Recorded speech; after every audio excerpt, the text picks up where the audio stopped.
Flight simulation is a fantastic hobby for so many, but obviously its main purpose is for real world training.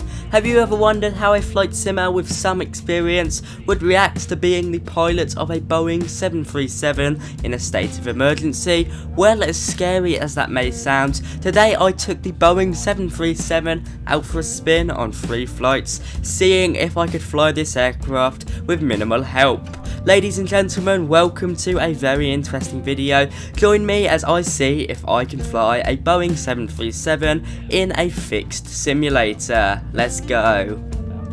So here I am, sitting on some very nice chairs at the moment. I've got about 5 minutes to go before we get into the simulator. Just looking around the room, you can see it is filled with 737 and generally aviation related products. Looking really nice, I'm very excited. So welcome inside the cockpit. To start off, me and Mark did a training flight around Nice, just a little circuit, nothing too special, and then after that, once I'd mastered or got used to the controls, I took it up from Manchester to Dublin and then Manchester to Liverpool. It was great fun. Enjoy the takeoff from Nice, we'll then flip over to Manchester to Dublin, and then for my final landing, which was quite impressive for one of the first landings in the sim, we'll go over to Liverpool. I hope you really enjoyed this video. It was an absolute blast to film, fly and edit. Okay, and then RTO and flaps 5. There we are. Okay, I'm going to pop this light off. Is there much bit of filming up at all? Is that going to be alright? Should be fine, fine, yeah. Okay, so the only thing it's going to be getting used to is the fact that the centre of the aircraft is here. So you've got to look like that rather than in front of you. So it's a little bit awkward from the start, but you'll soon get used to it. Yeah, cool. Do you mind if I just put that kind of light dim slightly on? Yeah, there we go. That's is that right like that? Good, yeah. We'll leave it like that then. Cool. Okay. Right, okay, So when you're ready, 40% power. Yeah. And then hit toga, follow it through, and we'll rotate at 135. So I'll call the speeds for you. Take it up to 40% and stabilised. We would hit toga. Oh, that was disconnect. So hit the toga. There we go. Oh, that's so fun. Okay. So the speed is set and stable. Speed's alive. 80 knots. Check.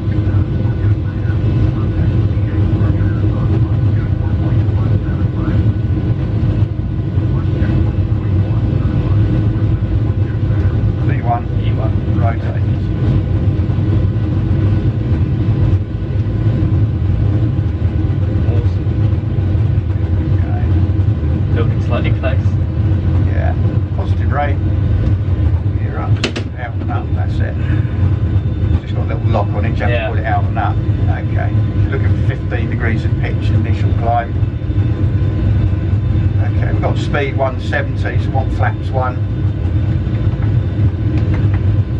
And set the speed to 190 initially.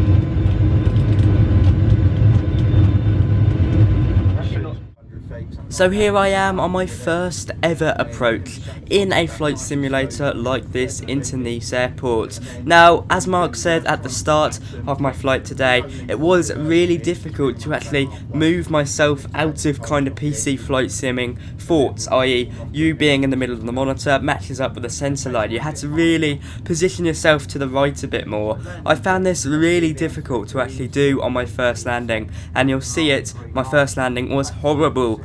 But hey, as they say, any landing you can walk away is a good one. I also really struggled with rudder control, but hey, after that it was nice to be able to get used to it, and hopefully you see a massive improvement on my second flight and finally on my third flight. Now Nice Airport has 2 runways, as you can see, and we were taking 8 left today. We were initially going to go with 8 right, but we're better set up for 8 left. It was a horrible landing, but it was really fun. And the great thing about FlyAFlight is that Mark literally did not put his hands on the controls. It was all me. I was doing this, the bulk of it, the most of it myself, and drawing off my sim experience to know where everything is. And that's the thing I'd say that really helped me. It was not that I could control the aircraft, I still had to get used to that, but it was knowing where everything is from my days on X-Plane 11. And if you're interested in going to a 737 sim like this, that's something I think you'll see as well. well. And if you live in the area, I put FlyAFlight's website in the description. But now enjoy the landing.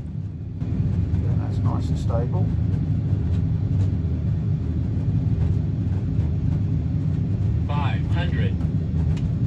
You can just disconnect it using the side buttons. You don't have to flick it off. Approaching minimums. 400. Minimums. 300.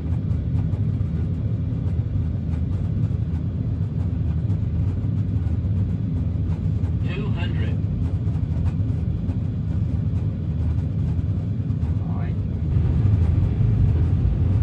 100. 50. 40. 30. 20. Fly it to the runway, don't flare it.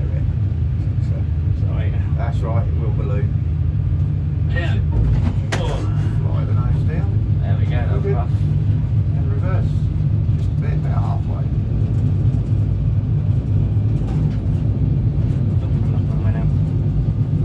Weren't ready for the runners. 60 knots, reverse off. Manual braking.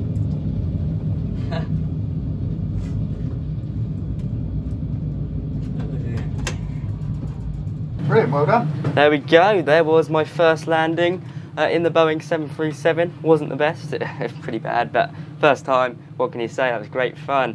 What we're going to do now? I think we're going to do possibly a flight from Manchester to Dublin or somewhere around that. Would that be okay? Yeah. 40-minute flight-ish. So if we just press the brakes down, we'll stop it. Yeah. And it won't put the parking brake on, but you can put it on now. So we'll just do a direct route, because obviously normally Yeah. I mean, I'm happy to tune it. you know I don't know the route, but I don't know the airways or anything. But That's fine. Let's go direct. yeah.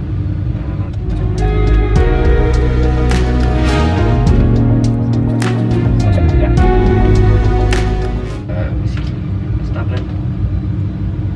Activate. That looks left runway's further. They're slightly low, so just want to put 130 in, should be 135.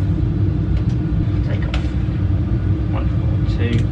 Is it plus 15? That's Yeah. plus 25. 25. Yeah. There we go. Boom, boom, boom, boom. Runway heading. 234. That's all clear up there. So 40%. And stabilised. So we're ready. Love that. Speed low. Awesome.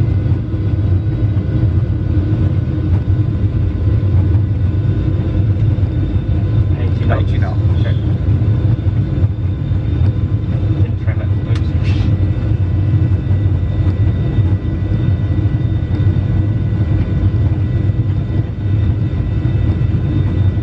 V1. Rotate.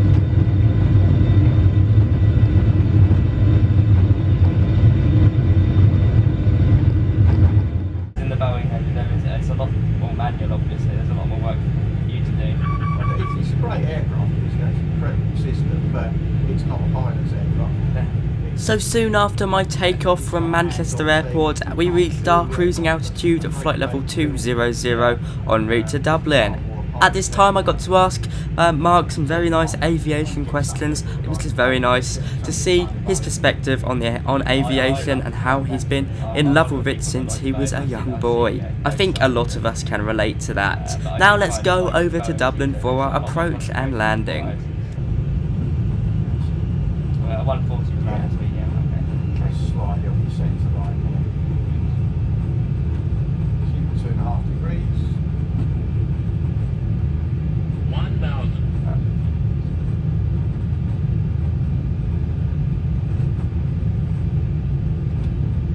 3 miles, 1,000 feet, so we're just about 100 foot above.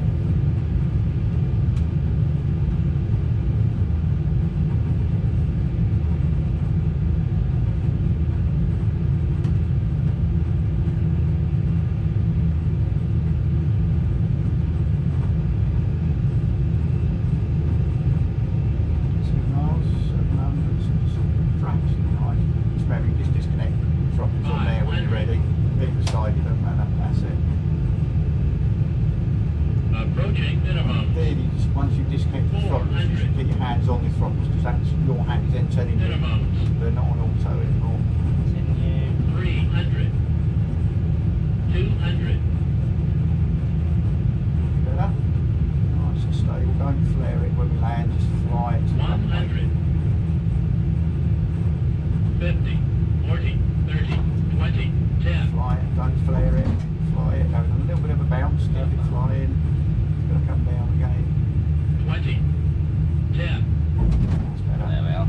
Better than the first one, but that bounce because I flared it. So there was a much better landing, definitely on the centre line and a bit smoother as well. Certainly not flying off the runway.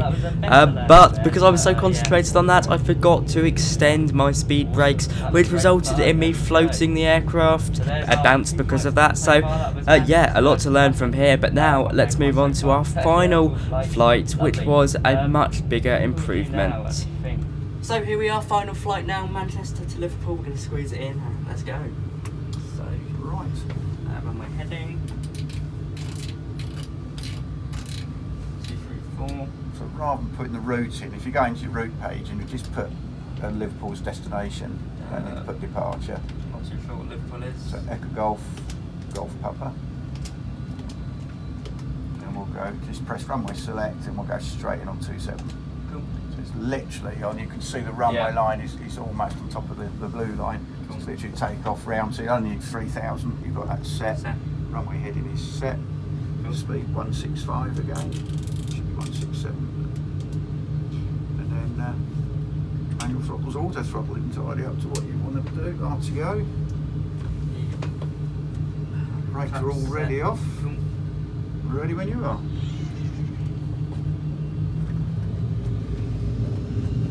Stabilised. So good. So good set. I'll never get old. Speed alive.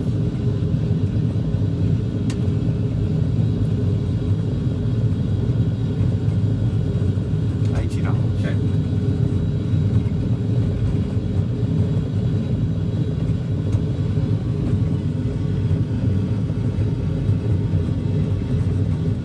V1, rotate. That's better. Positive rate. Gear up.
Approaching minimums. 400. Minimums. Continue. 300. Remember not to flare fly to the runway this time. 200. Just bleed it down but don't flare it. Slide. 100. 50. 40. That's better. 30. Fly it, don't 20. flare. Fly it, 10. fly it. Spot on. Bang, there we go. There we go. A little bit of reverse. Versus. Awesome. 60 knots, reverse off. We'll go manual brake. Thank you. So there we have it. That's the one. That was third time lucky. I'm proud of that landing. Thank you Thank you, Mark. That was great fun. Oh, well done. How did you say I did? Alright? Yeah, good. But there we go. Makes it easier when you know everything is. Yeah, Falls to exactly. hand. So can a flight sim land a 737? Yes and no. Of course you can land it, but might crash it. But it's nice to know where everything is, and that's what I'd say really. Take my mask off for the final segment here. I'd like to say a massive thank you to Mark. I've really enjoyed flying the 737. It's been great fun. We've done 3 takeoffs, 3 landings and 3 takeoffs. It's been a blast. Thank you, Mark. No, my pleasure. Well done. I'm going to end the video here. But if you want to come and fly here at FlyAFlight at Leighton Buzzard, I'll put a link down in the description. So yeah, be sure to like, comment and subscribe. Thank you to all my channel members. Their names are on the screen now. But yeah, thanks again from me today. That is all. Bye bye.